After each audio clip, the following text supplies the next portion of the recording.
to Shekhar Jaiswal classes, an abode for complete shorthand learning. I am Amardeep. I have come with some PowerPoint presentations on computer. In every examination that we appear in, whether it be a High Court examination or whether it be a Supreme Court examination or whether it be a District Courts examination, in every examination computer related questions are always asked. And what we do we easily buy a book from the market on MCQ and study according to that. तो जब हम MCQ book से पढ़ते हैं तो हम जितने भी MCQ क्वेश्चंस को रटते हैं, तो अगर वो एग्ज़ाम में आ गया तो फिर हमारे लिए फ़ायदेमंद बात होती है, अगर वो एग्ज़ाम में नहीं आया तो वो हमारा क्वेश्चन मिस हो जाता है। तो इससे अच्छा होता है कि कॉन्सेप्चुअल स्टडी करी जाए। तो कॉन्सेप्चुअल स्टडी करने के लिए बुक तो आती हैं, बुक ले भी लेते हैं हम, लेकिन कई बार क्या होता है कि हम उसको पढ़ते नहीं हैं ढंग से। तो क्या होता है कि अभी जब टेक्नोलॉजी है हमारे पास, जो डायनेमिक तरीके से हम पढ़ सकते हैं, फॉर एग्जांपल यूट्यूब पे वीडियोस आते हैं, तो इसी तरीके से मैंने कुछ सोचा कि इस पर कुछ पावरपॉइंट प्रेजेंटेशंस के थ्रू अगर कुछ बता सकूं आप लोगों को और आप लोगों को वो बेनिफिट कर सके वो चीज़, तो बहुत अच्छी बात होगी। तो इसी के लिए मैंने कुछ पावरपॉइंट प्रेजेंटेशंस बनाई हैं, जिसका सबसे पहला पीपीटी है इंट्रोडक्शन टू कंप्यूटर। तो इसमें introduction to computer, basic concept of computer से रिलेटेड कुछ हम पढ़ेंगे और इसमें 17 से 18 स्लाइड्स हैं, उसमें सारे कुछ बताने की कोशिश करूंगा आपको। आई होप कि आपके लिए बेनिफिशियल प्रूव होगा। तो चलिए हम शुरू करते हैं अपनी पहली स्लाइड से। This is the list of topic what we have to study in this slide. Okay, तो पहले हमें पढ़ना है brief introduction to computer, then organization of computer, then characteristics of computer, then evolution of computer, then some well known early computers, then computer generations, then types of computer. Okay, ये सारे बहुत important points हैं, क्योंकि लगभग सभी topics से questions जो है एग्ज़ाम में पूछे जाते हैं। तो विदाउट वेस्टिंग आवर टाइम चलिए शुरू करते हैं हम अपनी स्टडी को। तो सबसे पहला टॉपिक है brief introduction to computer. The word computer has evolve from compute which means to calculate. जो कंप्यूटर शब्द बना है वो कंप्यूट से बना है। कंप्यूट का मतलब होता है कैलकुलेट करना। Earlier computer, for example calculators, only calculated the numbers, but with time it evolve to modern computing which include both mathematical and logical calculation. तो पहले के जो कैलकुलेटिंग डिवाइस होती थी, जो कैलकुलेटर होता था, वो भी कंप्यूटर ही था, अभी भी यूज़ होता है मार्केट में। तो वो क्या करता है, केवल डिजिट के ऊपर फंक्शन परफॉर्म करता है, प्रोसेस करता है केवल डिजिट्स को। लेकिन जैसे जैसे टेक्नोलॉजी बढ़ी, फिर हमें जो है डिजिट के अलावा और भी तरीके की कैलकुलेशन करने की ज़रूरत पड़ी, तो लॉजिकल कैलकुलेशन का जन्म हुआ। लॉजिकल कैलकुलेशन और सिंपल कैलकुलेशन देख लेते हैं होता क्या है। Simple calculation is just a simple addition, subtraction, multiplication or division. For example, 2 + 3 = 5. तो सिंपल कैलकुलेशन जो हम नॉर्मली करते हैं वही कैलकुलेशन है। और अब देखते हैं लॉजिकल कैलकुलेशन क्या होती है। It is a calculation cum comparison and performed on a combination of numbers, letter and symbols. तो क्या होता है कि कॉम्बिनेशन ऑफ क्या है, letters, symbols and numbers. Number, letters and symbols का एक कॉम्बिनेशन होता है लॉजिकल कैलकुलेशन। मींस कि अब पहले हम डिजिट पे ही केवल कैलकुलेशन करते थे, अभी हमने क्या किया, शुरू कर दिया कि जो स्ट्रिंग्स ऑफ लेटर्स हैं, जो सेंटेंस हैं इंग्लिश के, उसको डिजिट के साथ कंपेयर कर सकते हैं, डिजिट को लेटर्स के साथ कंपेयर कर सकते हैं, डिजिट को डिजिट के साथ कंपेयर कर सकते हैं, और भी बहुत कुछ कर सकते हैं। तो ये होती है लॉजिकल कैलकुलेशन। लॉजिकल कैलकुलेशन में कुछ सिम्बल्स यूज़ होते हैं, जैसा कि आप देख सकते हैं रेड कलर में। The first sign is of less than and the second one is of greater than. तो इस तरीके के कुछ सिम्बल्स यूज़ होते हैं लॉजिकल कैलकुलेशन में। ये एक एग्जांपल है लॉजिकल कैलकुलेशन का।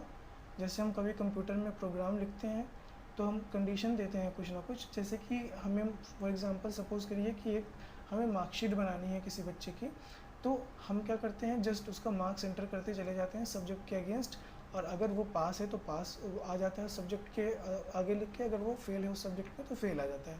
तो यहाँ फेल वाली कंडीशन ली गई है, if the marks obtained is less than 33 return fail. तो अगर मार्क्स जो हम एंटर करेंगे, जो इनपुट देंगे, अगर वो 33 से ज़्यादा है तो पास रिटर्न आएगा, अगर 33 से कम है तो इस लाइन को वो जस्टिफाई करेगा और रिटर्न आएगा फेल। ओके।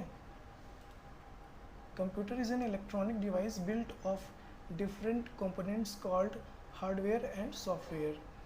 तो हमें जो कंप्यूटर पढ़ना है उसको हमें ह्यूमन बॉडी से रिलेट करके पढ़ना है। जैसे ह्यूमन बॉडी में देखते हैं हम कि जो हमारे हाथ हैं, बाल हैं, बोन्स हैं, जो हमारे मसल्स हैं, ये सब क्या है, हमारे हार्डवेयर्स हैं। इसी तरीके से कंप्यूटर में क्या होता है कि जो कंप्यूटर के पार्ट्स जो हम देख सकते हैं, टच कर सकते हैं, जो सॉलिड पार्ट्स होते हैं, उसको हम बोलते हैं हार्डवेयर। और जैसे ह्यूमन बॉडी में जो हमारी सोल होती है, हम उसको देख नहीं सकते, लेकिन सोल हमारी बॉडी को एक कंट्रोल्ड मैनर में चलाने के लिए जो है सहायता प्रदान करता है। तो ये क्या है, हमारे बॉडी का सॉफ्टवेयर है। ओके। तो इसी तरीके से कंप्यूटर में भी कुछ सॉफ्टवेयर्स होते हैं जो हमारे काम को करने में आसानी प्रदान करते हैं, तो इन्हें क्या बोलते हैं, सॉफ्टवेयर। अब आगे देखते हैं computer. It works on the instruction given by human and it can also work automatically with pre stored instructions. मतलब कंप्यूटर जो हम इंसान के द्वारा जो इंस्ट्रक्शन दिया जाता है उस पर भी काम करता है, और दूसरा ये प्री स्टोर्ड इंस्ट्रक्शंस पे भी काम कर सकता है। अगर एक बार आपने कंप्यूटर को कोई इंस्ट्रक्शन दे दिया तो ऑटोमेटिकली उस काम को करता रहेगा, उसमें कोई इंटरवीन करने की ज़रूरत नहीं पड़ती है। Okay. Why we need computer, this is the very basic question and I think कि सभी को इसका आंसर पता भी है कि we need computer in order to make our task easier, as the computer can perform a task within seconds that a human may take hours to perform। एक इंसान जिस काम को करने के लिए घंटों ले सकता है, कंप्यूटर उसे चंद सेकंड्स में कंप्लीट कर सकता है। This is the reason we need computer in our day to day life. Okay, next चलते हैं। कंप्यूटर को डाटा प्रोसेसर के नाम से भी जानते हैं। डाटा प्रोसेसर कंप्यूटर को क्यों कहा जाता है, चलिए देखते हैं। जैसा कि आप रेड कलर से देख सकते हैं यहाँ पे, कंप्यूटर क्या करता है, it accepts data as input, data को इनपुट के तौर पे लेता है। परफॉर्म सर्टेन मैनिपुलेशन, उस डाटा पे हम जैसे इंस्ट्रक्शन देते हैं उसी के अकॉर्डिंग उस डाटा को मैनिपुलेट करता है या प्रोसेस करता है। मैनिपुलेशन और प्रोसेस एक ही चीज़ है। एंड रिटर्न इन्फॉर्मेशन, हमने जो डाटा दिया है उसको इन्फॉर्मेशन में कन्वर्ट करके हमें देता है। कैसे देता है, in human readable form known as output. यहाँ पे ह्यूमन रीडेबल फॉर्म का यूज़ मैंने किया है, वो बहुत इम्पॉर्टेंट है जानना, क्योंकि हम जब कंप्यूटर यूज़ करते हैं तो हमारे लिए यूज़ करना बहुत ईजी होता है, लेकिन इसके पीछे एक स्टोरी होती है। स्टोरी ये होती है कि कंप्यूटर हमारी लैंग्वेज को नहीं समझता है, English, Hindi, Japanese, nothing. Computer understand nothing but binary understand करता है कंप्यूटर। तो जब हम कभी भी इंग्लिश में या डिजिट्स में हम जब इनपुट देते हैं तो जो इंटरनल सॉफ्टवेयर्स होते हैं कंप्यूटर के, वो उसको बाइनरी में चेंज करते हैं, फिर उसको प्रोसेस के लिए भेजते हैं, और प्रोसेस जब हो जाता है तो आउटपुट भी हमारा बाइनरी में बनता है। तो फिर जो इंटरनल सॉफ्टवेयर होते हैं उसको ह्यूमन रीडेबल फॉर्म में, जैसा कि हमने इनपुट दिया था उस फॉर्म में कन्वर्ट करके हमें आउटपुट देते हैं। तो this is called human readable form. Okay, next चलते हैं। ये 3 सेगमेंट में होता है जो प्रोसेस मैंने बताया है। तो पहला तो था computer takes data as input by keyboard और माउस। नेक्स्ट है प्रोसेसिंग या manipulation. This input is stored in RAM, जो इनपुट हम देते हैं वो रैम में जाता है, फिर रैम उसको क्या करता है, RAM sends the input to ALU for processing और manipulating it as required by user. Okay, then क्या होता है प्रोसेसिंग के बाद, information as output. After the data has been processed it goes to terminal or output device such as monitor. Now the data has been fully converted into information as required by the user। और processing जब हो जाती है तो जो हमने data दिया था वो इन्फॉर्मेशन बन चुका होता है हमारे लिए, जो हमें यूज़ होता है, जो हमारे लिए जो बेनिफिशियल होता है। हम चाहते हैं कि कुछ डाटा को इन्फॉर्मेशन में चेंज करके हम अपने काम को आसान बनाएं, तो वो होता है आउटपुट। ओके, तो ये 3 सेगमेंट्स में होता है, इनपुट, मैनिपुलेशन और प्रोसेसिंग एंड आउटपुट। अब ये होता कैसे है, पीछे बैकवर्ड मशीनरी कैसे काम करती है, चलिए इसे देखते हैं। इसको हम कहेंगे ऑर्गेनाइजेशन ऑफ कंप्यूटर। यहाँ पे जैसे देख सकते हैं 2 + 4 = 6, यहाँ पे रिजल्ट भी दिया हुआ है, लेकिन ये आता कैसे है, चलिए उसको देखते हैं। सपोज़ हमने सबसे पहले कीबोर्ड से 2 + 4 इंस्ट्रक्शन दे दिया कंप्यूटर को कि हमें 2 + 4 कैलकुलेट करके हमें आंसर दो। ठीक है, इनपुट तो हमने दे दिया, अब क्या होगा, अब ये CPU है, ये इनपुट जो है वो CPU में जाएगा, सबसे पहले स्टोरेज यूनिट्स में जाएगा, प्राइमरी स्टोरेज में, क्योंकि जब कंप्यूटर ऑन रहता है, जब एग्जीक्यूशन होता है एक्चुअल, तो प्राइमरी स्टोरेज में होता है। प्राइमरी स्टोरेज मतलब रैम एंड रोम, ओके। तो प्राइमरी स्टोरेज में जाता है, प्राइमरी स्टोरेज फिर इसे ALU के पास भेजता है प्रोसेस करने के लिए, और जब प्रोसेस हो जाता है तो ALU देन अगेन इसको प्राइमरी स्टोरेज में भेजता है। उसके बाद फिर ये प्राइमरी स्टोरेज जो है इसको आउटपुट डिवाइस में भेजता है। तो चलिए देखते हैं कैसे जाता है। ये स्टोरेज सेक्शन से होते हुए कंट्रोल सेक्शन में आ गया, प्रोसेस हो गया 2+4, रिजल्ट बन गया 6। अब ये आउटपुट प्राइमरी स्टोरेज से होते हुए आउटपुट जाता है और हमारे कंप्यूटर स्क्रीन पे ये रिज़ल्ट आ जाता है। तो ये होती है बेसिक टर्मिनोलॉजी। इसको समझना बहुत आसान है और बहुत ज़रूरी भी होता है ये, तो इसीलिए मैंने इलस्ट्रेट करने की इसको कोशिश की है। पार्ट्स ऑफ CPU क्या क्या होते हैं? Storage section, here data is stored temporarily और परमानेंटली। अब टेम्पोरेरली भी स्टोर होता है डाटा, परमानेंटली भी होता है। टेम्पोरेरली किसको बोलेंगे स्टोरेज? जब कंप्यूटर जब ऑन है, कोई परफॉर्मेंस हो रही है, कोई टास्क परफॉर्म हो रहा है, तो उस समय जो एग्जीक्यूशन हो रहा है, तो अगर प्राइमरी स्टोरेज में कोई भी चीज़ है, कोई भी डाटा पड़ा हुआ है, तो उसको बोलेंगे टेम्परेरी स्टोरेज। परमानेंट स्टोरेज क्या होता है? जब हम किसी काम को कर लेते हैं और उस काम को हम सेव कर देते हैं अपने secondary storage, for example hard disk में, तो उसको बोलते हैं परमानेंट स्टोरेज। नेक्स्ट पार्ट है control unit. It controls the flow of process being performed by CPU। जो CPU परफॉर्मेंस करता है, जो परफॉर्म करता है टास्क, उसको कंट्रोल करता है कंट्रोल यूनिट। नेक्स्ट आता है arithmetical logical unit ALU। It performs the actual processing task. जो एक्चुअल एग्जीक्यूशन होता है, प्रोसेसिंग होती है, वो ALU में होती है, ओके। जैसा कि मैंने बताया था अभी आपको, सेकेंडरी स्टोरेज क्या होते हैं? हार्ड डिस्क या ऑप्टिकल डिस्क, ये सब क्या होते हैं? सेकेंडरी स्टोरेज होते हैं। अब प्राइमरी स्टोरेज क्या होती है? रैंडम एक्सेस मेमोरी यानी कि रैम, और रीड ओनली मेमोरी यानी कि रोम। अब यहाँ पे रैम और रोम के बीच में डिफरेंस हमें याद रखना है कि रैम जो है वो नॉन वोलाटाइल मेमोरी है, रैम जो है वो वोलाटाइल मेमोरी, और रोम जो है वो नॉन वोलाटाइल मेमोरी है। मतलब जब हम एग्जीक्यूशन करते हैं किसी टास्क को, तो वो रैम में होता है, और जब तक एग्जीक्यूशन होता है वो डाटा तभी तक रैम में होता है, उसके बाद वैनिश हो जाता है, ख़त्म हो जाता है। इसीलिए रैम को क्या बोलते हैं? Volatile memory. रोम क्या होती है? कंप्यूटर मैन्युफैक्चरिंग के टाइम पे असेंबलर के द्वारा कुछ प्रोग्राम्स इसमें फीड किए जाते हैं जो कंप्यूटर को सुचारू रूप से शुरू होने के लिए, काम करने के लिए आवश्यक होते हैं, वो इसमें हमेशा पड़े रहते हैं, इससे एरेज नहीं होते हैं, ओके। तो ये नॉन वोलेटाइल नेचर का होता है। अब जानते हैं कुछ कैरेक्टरिस्टिक्स क्या होती हैं कंप्यूटर्स की। जैसे ह्यूमन बींग्स की कुछ कैरेक्टरिस्टिक होती है कि वो इमोशनल होता है, उसके अंदर फीलिंग्स होती हैं, वो पेन को फील करता है। तो इस तरीके से कंप्यूटर की भी कुछ कैरेक्टरिस्टिक्स हैं, चलिए देखते हैं क्या है। पहला है कि कंप्यूटर ऑटोमेटिक होता है। Computer is an automatic device. A computer once given a task can perform it automatically. For example, when we give print command, the computer executes printing job automatically. Means कि जब हम computer को एक काम दे देते हैं, फॉर एग्जांपल जब हमने कंट्रोल P दे दिया, प्रिंट कमांड दे दी, तो चाहे 100 पेज प्रिंट करना हो, चाहे 150, चाहे 200, कितना भी प्रिंट करना हो, वो ऑटोमेटिकली उसको प्रिंट करता रहता है जब तक आपका टास्क कंप्लीट ना हो जाए। तो ऐसे नेचर को क्या कहते हैं? कंप्यूटर के कैरेक्टरिस्टिक को ऑटोमेटिक कहते हैं। नेक्स्ट कैरेक्टरिस्टिक्स है स्पीड। कंप्यूटर जो काम करता है वो बहुत फास्ट स्पीड से करता है। It performs task at very fast speed, से इन माइक्रो सेकेंड्स। ये माइक्रो सेकेंड्स में प्रोसेस को कंप्लीट कर देता है। और जो कंप्यूटर की स्पीड होती है वो मेज़र की जाती है MIPS में, मिलियन इंस्ट्रक्शंस पर सेकंड में। ये कॉमन कंप्यूटर्स की जो स्पीड होती है वो MIPS, million instructions per second में मेज़र की जाती है। ये क्वेश्चन एग्जाम में आता है। नेक्स्ट है accuracy. In terms of accuracy, a computer is consistently higher than a human being. मतलब कि जो ह्यूमन बींग द्वारा काम जो किया जाता है, जो इंसानों द्वारा, उसकी जो एक्यूरेसी होती है वो कम हो सकती है या 19-20 हो सकती है, लेकिन जो कंप्यूटर काम करके देता है वो 100% एक्यूरेट होता है। नेक्स्ट है diligence. A computer is diligent free from fatigue and tiredness. Diligence का मतलब होता है मेहनत। कंप्यूटर बिना थके मेहनत करता है, ओके। ये भी इसकी एक कैरेक्टरिस्टिक है। नेक्स्ट है वर्सेटैलिटी। वर्सेटैलिटी मतलब होता है कि जो सारे तरीके के कामों को कर सके। तो कंप्यूटर भी क्या करता है? It can perform almost any task. Next है रिलायबिलिटी।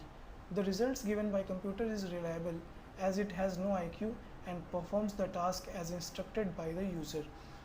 रिलायबिलिटी का मतलब होता है विश्वसनीयता। मतलब कि जो भी रिज़ल्ट हमें कंप्यूटर देगा वो 100% रिलायबल होगा, क्योंकि इसका कोई IQ नहीं होता है, जो हम इनपुट देते हैं उस पर काम करके हमें प्रोसेस करके वो रिज़ल्ट दे देता है। और जो प्रोग्रामिंग की जाती है कंप्यूटर की, वो इसी तरीके से की जाती है कि आपको एकदम एक्यूरेट रिजल्ट दे, रिलायबल रिजल्ट दे। तो ये इसकी कैरेक्टरिस्टिक्स कुछ हो गई। आगे चलते हैं, एवोल्यूशन ऑफ कंप्यूटर पढ़ते हैं। एवोल्यूशन ऑफ कंप्यूटर जानना बहुत ज़रूरी है कि कैसे कंप्यूटर का विकास हुआ, कैसे शुरुआत हुई और कहाँ कहाँ तक अभी हम पहुँचे हैं। ओके, तो सबसे पहले आप देख सकते हैं ये एबेकस है। एबेकस कैलकुलेटिंग डिवाइस है, manual calculating device which comprises beads and discs. जो लंबे लंबे हैं इसके बिट्स हैं और इस पर डिस्क चढ़ी होती है। इन डिस्क को ऊपर नीचे करके हम कैलकुलेशन करते हैं, जो बहुत पहले किया जाता था। ये इसकी उत्पत्ति जो हुई थी वो मेसोपोटामिया में हुई थी। ओके, तो ये एबेकस की कहानी है। नेक्स्ट चलते हैं। उसके बाद है adding machine. It is a mechanical calculator usually specialised for book keeping calculations. It was invented by Blaise Pascal in 1642। तो पास्कल ने 1642 में एडिंग मशीन इन्वेंट की, जिसका मोटिव क्या था कि मैनुअल एडिशन था ऑफ नंबर्स, कैलकुलेशन था, मैनुअल कैलकुलेशन करता था और कैलकुलेशन को फिर हम जो है पेन या पेपर पे लिख लेते थे। डिफरेंस इंजन, ये इंपॉर्टेंट है। Automatic mechanical calculator developed in 1822 by Charles Babbage. Charles Babbage ने डिफरेंस इंजन को बनाया था 1822 में। ठीक है, इसको क्या बोला जाता था? Automatic mechanical calculator. Okay, Charles Babbage को फादर ऑफ कंप्यूटर के नाम से जानते हैं। ठीक है, ये क्वेश्चंस भी आता है एग्जाम में। Who is known as the father of computer? तो कौन है? Charles Babbage. ओके, इन्होंने डिफरेंस इंजन बनाया था 1822 में अर्थमेटिकल कैलकुलेशन के लिए। उसके बाद इन्होंने 1842 में क्या किया? He designed a fully automatic analytical engine in 1842 for basic arithmetical calculation. Basic arithmetical calculation को परफॉर्म करने के लिए 1842 में चार्ल्स बेबेज ने एनालिटिकल इंजन इन्वेंट किया या बनाया। तो डिफरेंस इंजन और एनालिटिकल इंजन चार्ल्स बेबेज ने बनाया। डिफरेंस इंजन 1822 में और एनालिटिकल इंजन 1842 में। नेक्स्ट आता है पंच कार्ड। पंच कार्ड का जो यूज़ होता था पहले, वो डाटा को स्टोर करने के लिए होता था। कंप्यूटर में डाटा को स्टोर किया जाता था पंच करके, डॉट या डैश या अलग अलग सिंबल के रूप में पंच करके डाटा को स्टोर करते थे। तो ये पंच कार्ड जिसने इन्वेंट किया था वो थे हर्मन होल्ड्रिथ। इन्होंने 1880 में पंच कार्ड को इन्वेंट किया था और 1880 से 1970 तक पंच कार्ड यूज़ हुआ। ठीक है, punch card use to store digital data for processing. It was used from 1880 to 1970। Punch card was invented by Herman Hollerith in 1880। Okay, some well known early computers. कुछ computers हैं जो early computers हैं, first generation के computers हैं या second generation के computer हैं, जो एग्ज़ाम में अक्सर पूछे जाते हैं। क्वेश्चन आ जाता है, उसके बाद ऑप्शन दे देता है कि ये कंप्यूटर किस जनरेशन का है, या जनरेशन दे देता है कि फर्स्ट जनरेशन के कंप्यूटर का एक एग्जांपल जो है निम्नलिखित में से कौन सा है, तो आपको उसको सिलेक्ट करना पड़ता है। तो आइए देखते हैं some well known early computers. पहला है मार्क 1। मार्क 1 जो डेवलप हुआ था वो किसके द्वारा हुआ था? IBM के द्वारा। एग्जाम में पूछता है what is the full form of IBM, तो क्या है? It is international business machine. Okay, और जो Mark 1 was developed between 1937 to 1944। 1937 से 44 के बीच में इसका डेवलपमेंट हुआ। मतलब ये ऐसा नहीं कि कभी भी हो गया था, इतना टाइम लगा था। 1937 से 44 तक इसको इतना टाइम लगा बनने में। और सबसे पहला जो यूज़ हुआ था वो वर्ल्ड वॉर 2 में हुआ था इसका। Okay, mark 1 was developed by IBM। Okay, next चलते हैं। एटनस ऑफ बेरी कंप्यूटर, या इसको ABC कंप्यूटर के नाम से भी जानते हैं। एग्जाम में क्वेश्चन भी आता है व्हाट इज़ ABC कंप्यूटर, तो Atanasoff Berry computer. It was developed by Vincent Atanasoff and Clifford Berry in 1942। Okay, next है ENIAC, electronic numerical integrator and computer. यहाँ कंप्यूटर की जगह कैलकुलेटर शब्द का भी यूज़ होता है। ओके, तो ENIAC was the first electronic general purpose computer. तो ENIAC जो जनरल पर्पस कंप्यूटर, पहला इलेक्ट्रॉनिक जनरल पर्पस कंप्यूटर था। जनरल पर्पस का मतलब कि जनरल पर्पस के काम को जो है करने वाला सबसे पहला कंप्यूटर कौन था? ENIAC था। इसको डेवलप किसने किया था? जॉन माउची और प्रेस्पर एकर्ट ने। प्रोनाउंसिएशन में डिफरेंस हो सकता है, वो आप लोग देख लीजिएगा। 1945 में जॉन माउची और प्रेस्पर एकर्ट ने ENIAC को डेवलप किया। अब माउची और एकर्ट बहुत इंपॉर्टेंट है क्योंकि आगे भी इन्होंने कई कंप्यूटर डेवलप किए हैं। आगे भी कुछ कंप्यूटर देखते हैं। इसके बाद आता है EDVAC, electronic discrete variable automatic computer. इसको भी माउची और एकर्ट ने बनाया था 1949 में। ओके, ये एक बाइनरी बेस्ड कंप्यूटर था और it was design to be a stored program computer. इस जब एडवाक बना उससे शुरुआत हुई स्टोर्ड प्रोग्राम कंप्यूटर की। स्टोर्ड प्रोग्राम कंप्यूटर का मतलब कहने का कि कंप्यूटर में पहले से प्रोग्राम कुछ स्टोर किए जाते थे, उसके बाद उसी के अकॉर्डिंग कंप्यूटर परफॉर्म करता था। ठीक है, अभी ये भी देखेंगे कि स्टोर प्रोग्राम कॉन्सेप्ट कौन लाया था। Electronic delay storage automatic calculator means EDSAC. EDSAC was developed by Maurice Wilkes in 1948। It was the first British computer. तो एडसाक क्या था, पहला ब्रिटिश कंप्यूटर था जिसको बनाया था विल्किस ने, और ये इंस्पायर होकर बनाया था उन्होंने जॉन वॉन न्यूमैन से। जॉन वॉन न्यूमैन कौन थे, जैसे कि अभी पहले डिस्कस किया था कि ये कौन थे, इनको जाना जाता है the father of concept of stored programming. ठीक है, जो स्टोर्ड प्रोग्रामिंग कॉन्सेप्ट है उसके जनक कौन है, जॉन वॉन न्यूमैन। तो एडसाक किसने बनाया था, विल्किस ने 1948 में। ये पहला ब्रिटिश कंप्यूटर था। उसके बाद आता है UNIVAC, universal automatic computer. It is a line of electronic digital stored program computers. तो आप देख सकते हैं एडवाक के बाद जितने भी कंप्यूटर आएंगे सब में स्टोर्ड प्रोग्रामिंग का कॉन्सेप्ट जो है यूज़ हुआ होगा। ओके, इसको किसने बनाया था, एकर्ट माउची कंप्यूटर कॉरपोरेशन ने बनाया था। पहले जो एकर्ट और माउची जो है वो किसी कंपनी के लिए काम करते थे, बाद में इन्होंने अपनी खुद की कंपनी बना ली। उसके बाद इन्होंने कुछ और डेवलपमेंट भी किया कंप्यूटर में। तो एकर्ट माउची कॉरपोरेशन ने बनाया था यूनिवैक को। ओके, अब हम कंप्यूटर जनरेशन्स के बारे में कुछ पढ़ लेते हैं कि जनरेशन वाइज ईयर मतलब कुछ टाइम पीरियड बनाया गया है जिसको ये फॉर एग्जांपल 2001 से 2010 तक ये फर्स्ट जनरेशन, हालांकि ऐसा है नहीं, वो ईयर अलग है, बस इसलिए आपको एग्जांपल के लिए बता रहा हूँ। तो कुछ जनरेशन में डिवाइड किया है कंप्यूटर को उसके हार्डवेयर और सॉफ्टवेयर में जो उसमें बदलाव है उसके अकॉर्डिंग, और जो भी प्रेजेंटली जो चल रहा है उसमें क्या यूज़ हो रहा है वो भी देखते हैं। तो उसके लिए हमें जनरेशन्स को पढ़ना बहुत इंपॉर्टेंट होता है। तो चलिए देखते हैं। तो अगर हम फर्स्ट जनरेशन की बात करते हैं तो उसमें जो बेसिक हार्डवेयर था वो था वैक्यूम ट्यूब। वैक्यूम ट्यूब क्या होता है, एक इलेक्ट्रॉनिक स्पेयर पार्ट होता है जो करंट के फ्लो को कंट्रोल करता है। ओके, तो फर्स्ट जनरेशन कंप्यूटर का जो पीरियड था वो 1946 से 59 था। हालांकि पीरियड पूछता नहीं है कभी। ओके, जो बेसिक क्वेश्चन पूछता है कि इसमें की हार्डवेयर क्या था, की हार्डवेयर मतलब इम्पॉर्टेंट हार्डवेयर क्या था, इसका सोल हार्डवेयर क्या था, तो वो था वैक्यूम ट्यूब। ओके, इसके साथ साथ पंच कार्ड मशीन भी आ गई थी, सेकेंडरी स्टोरेज भी फर्स्ट जनरेशन में आ गया था। अगर हम सॉफ्टवेयर की बात करें तो मशीन और असेंबली लेवल लैंग्वेज आ गई थी। मशीन लेवल लैंग्वेज का मतलब वही होता है जिस बाइनरी लैंग्वेज जिसको बोलते हैं उसी को मशीन लेवल लैंग्वेज भी बोलते हैं, 0 और 1 को। असेंबली लेवल लैंग्वेज उसका थोड़ा सा मॉडिफाइड वर्जन है। अभी जब लैंग्वेज का चैप्टर पढ़ेंगे तो इसको हम देखेंगे अच्छे से। स्टोर्ड प्रोग्राम कॉन्सेप्ट भी फर्स्ट जनरेशन में आ गया था।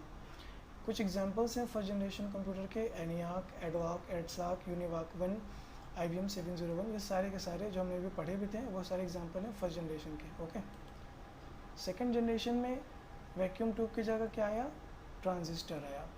ओके, तो ये और छोटा हो गया साइज़ में, तो बेसिकली कंप्यूटर का साइज़ भी और छोटा हो जाएगा, प्रोसेसिंग स्पीड और बढ़ जाएगी, कॉस्ट और कम हो जाएगी। तो सेकंड जनरेशन में जो की हार्डवेयर था वो था ट्रांजिस्टर। ओके, इसके साथ साथ सेकेंडरी स्टोरेज और बढ़ गया, मैग्नेटिक टेप और मैग्नेटिक डिस्क आ गई। सॉफ्टवेयर की बात करें तो बैच प्रोसेसिंग सिस्टम आ गया। बैच प्रोसेसिंग ऑपरेटिंग सिस्टम का मतलब क्या होता है, बैच का मतलब होता है पहले इकट्ठा करना, पहले बैच बनाना, उसके बाद प्रोसेस करना।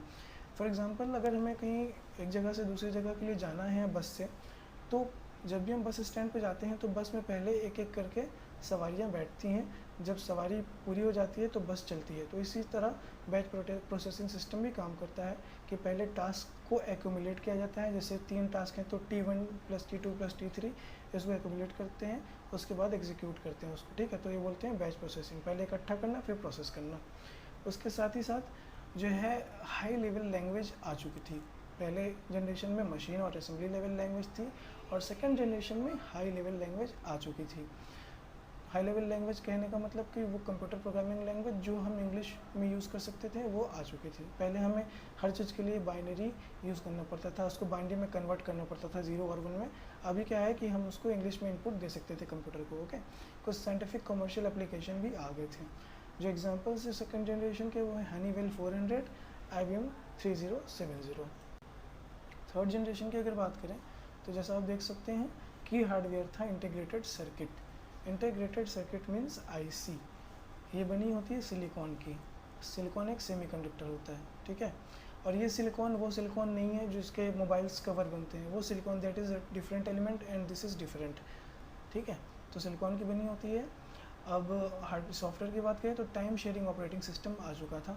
टाइम शेयरिंग का मतलब होता है कि पहले बैच प्रोसेसिंग में क्या होता था कि इकट्ठा करते थे फिर प्रोसेस करते थे। इसमें क्या है कि एक एक प्रोसेस को अलग अलग एग्जीक्यूट करना शुरू हो गया था। तो टाइम शेयरिंग ऑपरेटिंग सिस्टम ये होता है। और हाई लेवल लैंग्वेज का कुछ इन्हेंसमेंट हो गया था। ओके, एग्जाम्पल है IBM 360, IBM 370। फोर्थ जनरेशन की अगर बात करें तो इसका की कंपोनेंट था माइक्रो प्रोसेसर। ओके, इसको माइक्रो प्रोसेसर जनरेशन भी कहते हैं। देखिए, जिस जनरेशन की का जो की हार्डवेयर होता है उसको उसके नाम से याद कर लीजिए। फॉर एग्जांपल फर्स्ट जनरेशन को वैक्यूम जनरेशन के नाम से, वैक्यूम 2 जनरेशन के नाम से याद कर लीजिए। सेकंड जनरेशन को ट्रांजिस्टर जनरेशन के नाम से याद कर लीजिए। थर्ड जनरेशन को IC जनरेशन के नाम से याद कर लीजिए। और फोर्थ जनरेशन को माइक्रो प्रोसेसर जनरेशन के नाम से याद कर लीजिए। तो आपको कंपोनेंट के साथ साथ जनरेशन भी याद रहते हैं, कौन सी जनरेशन में कौन सा कंपोनेंट आया था ये पूछा जाता है। ओके, तो इसमें हार्डवेयर क्या है, माइक्रो प्रोसेसर सबसे सोल इम्पॉर्टेंट हार्डवेयर था इस जनरेशन का।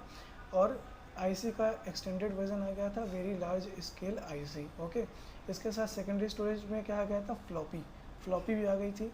पर्सनल कंप्यूटर बन चुका था फोर्थ जनरेशन में। सुपर कंप्यूटर भी आ चुका था फोर्थ जनरेशन में। सुपर कंप्यूटर के बारे में भी आगे देखते हैं क्या होता है ये। मल्टी प्रोग्रामिंग आ चुकी थी। फोर्थ जनरेशन के सॉफ्टवेयर की बात करें तो ग्राफिकल यूज़र इंटरफेस पे बेस्ड ऑपरेटिंग सिस्टम आ चुका था।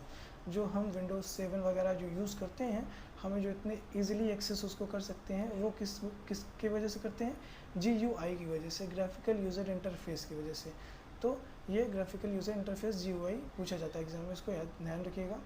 उसके साथ साथ यूनिक्स ऑपरेटिंग सिस्टम भी आ गया था। यूनिक्स ऑपरेटिंग सिस्टम भी एक तरीके का ऑपरेटिंग सिस्टम है। सी प्रोग्रामिंग लैंग्वेज आ चुकी थी। आई रिमेंबर कि 1972 ने डेनिस रिची ने सी प्रोग्रामिंग लैंग्वेज को ईजाद किया था।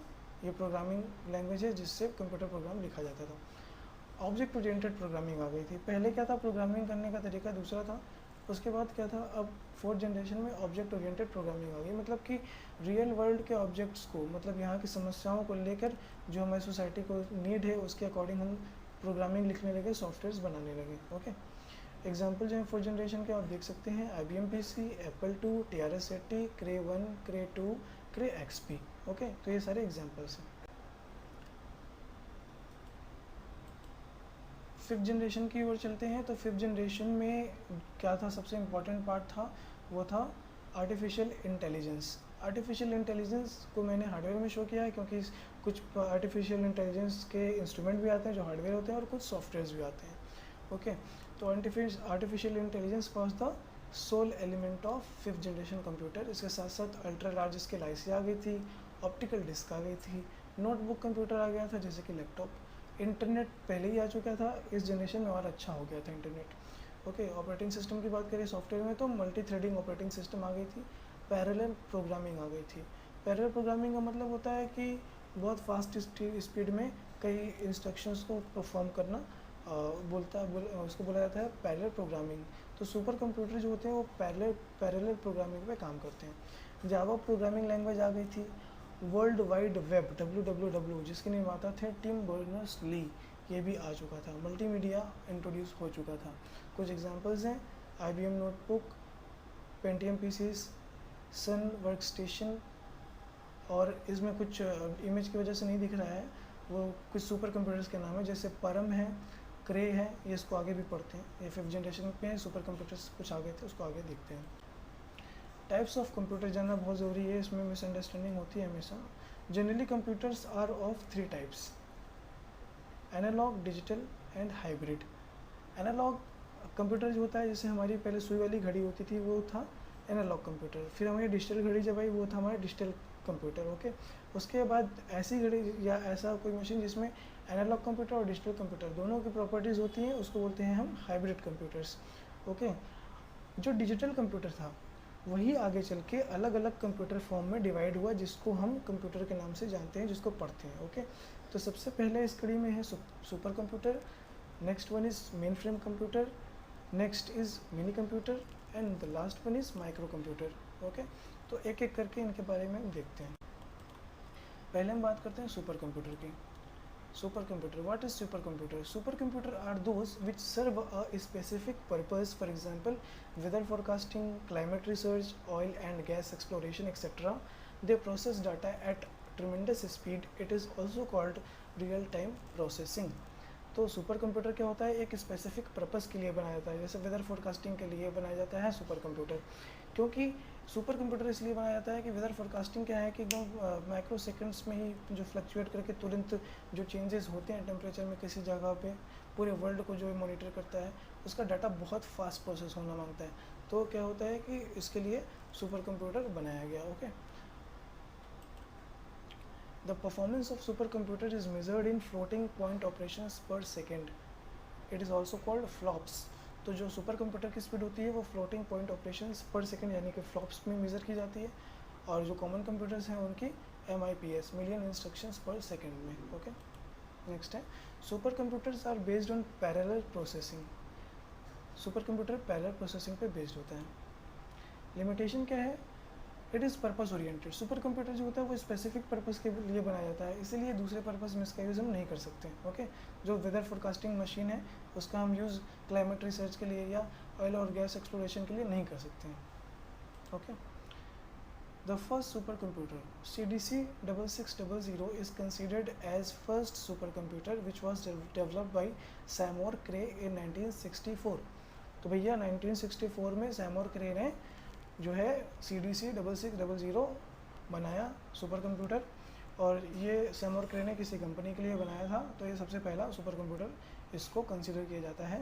ओके, उसके बाद जो है सैमोर भाई साहब ने अपनी कंपनी खोल ली जिसको सैमोर क्रे कॉरपोरेशन लिमिटेड के नाम से जाना जाता था। फिर उन्होंने अपने कुछ सुपर कंप्यूटर्स बनाए जैसे क्रे 1, क्रे 2, क्रे XC। ओके, तो ये सब सारे सैमोर क्रे के डेवलपमेंट्स हैं। Super computer in India. In India the collection of super computer is known as Param. India में सुपर कंप्यूटर के कलेक्शंस को हम परम के नाम से जानते हैं, which is developed by centre for development of advance computing, CDAC। Exam में आता है full form, what is the full form of CDAC? तो centre for development of advance computing. Okay, the first release of this collection was परम 8000 इन 1991। सबसे पहला super computer India का था परम 8000 1991 में आया था, और परम 10000 जो था वो 1998 में आया था। ओके, और कुछ परम सीरीज़ हैं उसको देख लेते हैं कौन कौन से कंप्यूटर आए थे। परम पद्म आया 2003 में, परम युवा 2008 में, परम युवा 2 2013 में, परम ईशान 2016 में, परम ब्रह्मा जो लेटेस्ट है वो 2020 में आया। ओके, इसके अलावा प्रत्यूष और मिहिर दो सुपर कंप्यूटर हैं। प्रत्यूष जो सुपर कंप्यूटर है उसको डेवलप किया था Indian institute of tropical metrology. Okay, Indian institute of tropical metrology IITM Pune. इसकी स्पीड है 6.8 पेटाफ्लॉप्स।